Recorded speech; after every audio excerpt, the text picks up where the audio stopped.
Hi, welcome to Richard Gabili YouTube channel, and for today's tutorial, I will be teaching you on how to change word color, highlight, and speak on iPhone X. But first, kindly subscribe to this channel and don't forget to hit the subscribe button and the bell to notify you for the new updates. And let's start. Using your iPhone X from your home screen, first go to Settings.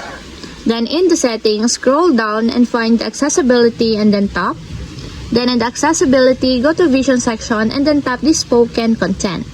Then in this part in the Spoken Content, find and tap the Highlight Content. Then in this part in the Highlight Content, go to Highlight Color sections and then tap the Word Color.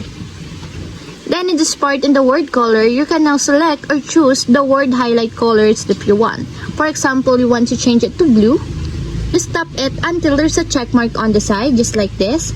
And again, just like the other colors, you can tap it to change the color that you want.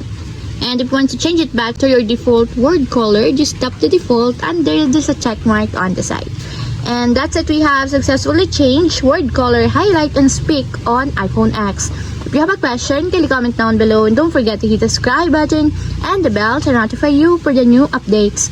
And thank you for watching!